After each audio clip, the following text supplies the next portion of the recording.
been a little while since I uploaded. The best thing I can do to describe what's happened to me over the past few months is to give you a timeline. In early December, my car broke down. After my car broke down, my car got smashed into. Reported it to the police didn't do anything about it. This was a few days before I went to Barcelona. I then went to Barcelona and got my phone stolen and my bank account accessed into.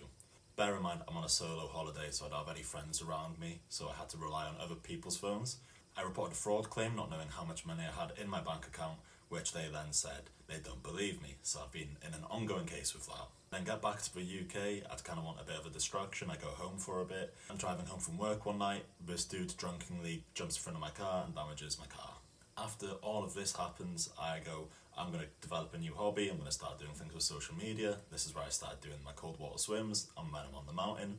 I do that for a little while, I come back to Cardiff, which is where I study, and I get assaulted on a night out. I get sucker punched, I get TMJ from it, which is damage to my jaw joint there. I'm also struggling with hearing loss because of this as well. I'm still frequently getting checked up from the hospital. There was a time period where I went home for a bit and I was recording my videos and I really fell in love with it, and now I'm just getting back into the swing of things. As you can imagine, this has all had a big toll on me mentally. Everything that's happened isn't affecting me so much. It was when it was happening, the not knowing aspect. Not knowing if people are going to be found guilty for it, not knowing where I'm going to be financially due to the fraud claim, not knowing what's going to happen in my day-to-day life next. The little things tend to affect the big things. So for example, had a jaw injury, wasn't able to run.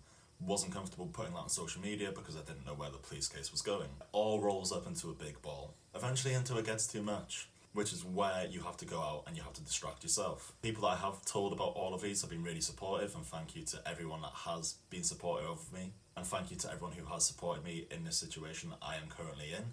Most of it is over, and I'm grateful for that it is over, where I can now feel comfortable going back into the camera and speaking, not worrying about a million things at once. But it's not completely over, and it won't be for a little while. Now I can go back to what I do love doing.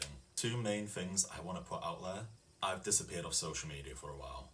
Unless you spoke to me, you would have no idea about these situations. And I want to put across is you don't know what people are going through unless you know. Please check up on people if they're quiet for a little bit. Make sure they're alright. If you do end up in circumstances like what I have done, where I've had a lot of things happen to me, it's important to get out and get distracted. This is where the cold water swimming comes into play. This was my original distraction when I had everything first happen to me. Going out solo, recording myself was something I really enjoyed doing and something I'm really looking forward to doing again.